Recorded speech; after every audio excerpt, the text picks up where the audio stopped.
The Miami Heat failed Jimmy Butler, and I'm not mad at him for wanting to trade. My name's Hawk, let's talk hoops. Unless you've been living under a rock the last couple of weeks, I'm sure you're aware that the Miami Heat are open to trade negotiations for Jimmy Butler. Quick, brief background of kind of how we got here. I would say a decent amount of this started in the playoffs last year when Jimmy was injured and he was, I'll say, talking trash to the New York Knicks and Boston Celtics, saying that the Heat would have won and beat those teams had he been playing and wasn't injured in the playoffs last year. Pat Riley and their, I want to say it was the end of season post-game presser, basically was like, yo, if you're not on the court, hush. That's what he told Jimmy. If you're not on the court, if you're not playing, don't talk smack, don't talk, just be quiet. Which I get. I'm not gonna hold you. At the time, even when Jimmy was saying like, yo, we would have won if you was there, I'm like, I feel like you can't say that if you're not on the court. I get that. Fast forward to December, Shams starts reporting that Jimmy and his agent have told the Miami Heat that they want out, that they want to be traded, to start looking for options for him. The agent actually quote tweets Shams and says, yo, this is fake news. Basically calls Shams a liar, which was crazy on Twitter for like a week, until Pat Riley and the Miami Heat even put out a statement saying, we don't normally talk on trade rumors, but this is getting out of hand. We want to put out a statement. We're not interested in trading Jimmy Butler. Jimmy Butler is not in the trade market. This is like mid to late December. Then early January, Jimmy has 2 back-to-back games where he only takes 5 shots and scores 9 points. And the Heat put out a statement saying that Jimmy Butler is suspended for 7 games for conduct detrimental to the team, and they're open for trade negotiations. So very quickly, we went from Jimmy Butler's agent calling Shams a liar and the Heat saying that we're not trading into a 7-game suspension. Jimmy's going to lose like $2.4 million, and they're now fielding all calls for Jimmy Butler. I think ultimately, as simple as it sounds, this kind of comes down to money. Jimmy wants as much money as possible, and the Miami Heat ain't really trying to pay a 35-year-old guy long-term extension money. They didn't do it with D Wade. That's how he ended up in Chicago, and he never should have left Miami. And I know if they didn't do it for D Wade, they're not going to try to do it for Jimmy Butler. And I can see why Jimmy Butler's a little frustrated. So Jimmy Butler is making $48 million this year. He has a $52 million player option for next year. And that player option makes where he gets traded to really, really tricky. Because essentially he can control where he gets traded by saying, I'm either going to opt into my player option, you're going to have me for another year, or I'm going to maybe renegotiate a long-term deal with the team I do get traded to. But if ultimately he gets traded to a team he doesn't want to be at, he can opt out of his player option and he's a free agent this summer. So you kind of traded for nothing. So the number one team that everyone's talking about is the Phoenix Suns. The Phoenix Suns recently moved Bradley Beal and Yusuf Nurkic to the bench to try to shake some things up. They're struggling with their season a little bit. And the idea is you either get a 3 or 4 team deal, because it doesn't look like the Miami Heat want Beal.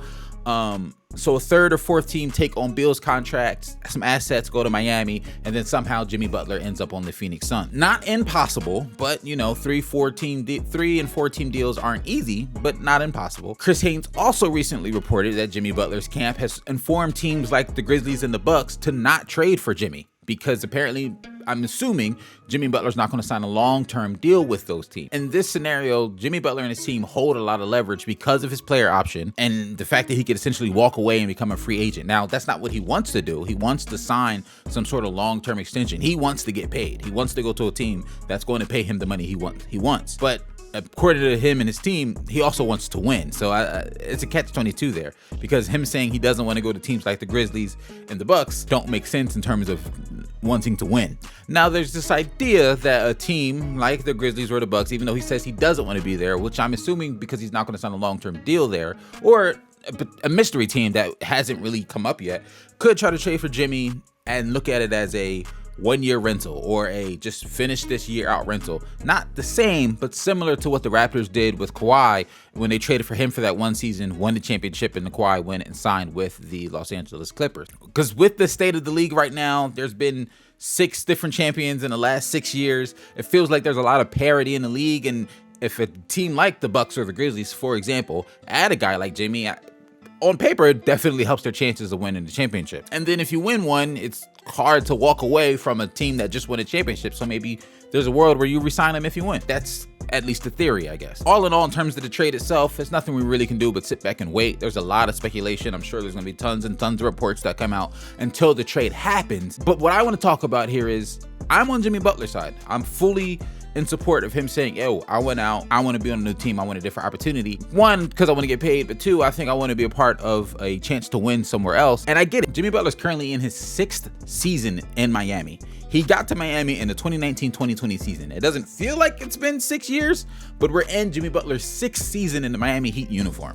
And in these 6 years, the Miami Heat have been to 2 NBA finals and almost went to a third, and lost in Game 7 to the Boston Celtics in the Eastern Conference Finals. And all of that playoff success was off of Herculean best player in the world efforts from Jimmy Butler. And during these 6 years, multiple reports have come out that Jimmy has asked the Miami to make a move, to trade for a star, to sign a star, to get him some help. He's proved like, yo, I can do a lot. Like, I'm getting us to the, and also I just want to add, in some of those finals runs, Tyler Hero wasn't even playing due to injury. He was showing that I can do a lot. I just need a little bit of help. Just a little bit of help. Give me one more star, and we probably can make something happen and potentially win the championship here in Miami. And during that time span, a lot of players were moved, and none of them came to the Miami Heat. Kevin Durant got moved. Kyrie Irving got moved. DeMar DeRozan's been moved. Paul George signed a contract. Karl-Anthony Towns got traded to the Knicks. Brandon Ingram didn't get moved, but he's been in trade rumors for the last like 2-3 years. And no, I'm not saying all of those players necessarily would have been a perfect fit to go to Miami, would have been an easy fit to go to Miami. But what I am saying is, if you're Jimmy Butler, you're watching a ton of stars, all NBA caliber guys move around the league during your 6-year period with the Miami Heat. And what did the Miami Heat do for you? Sign Terry Rozier.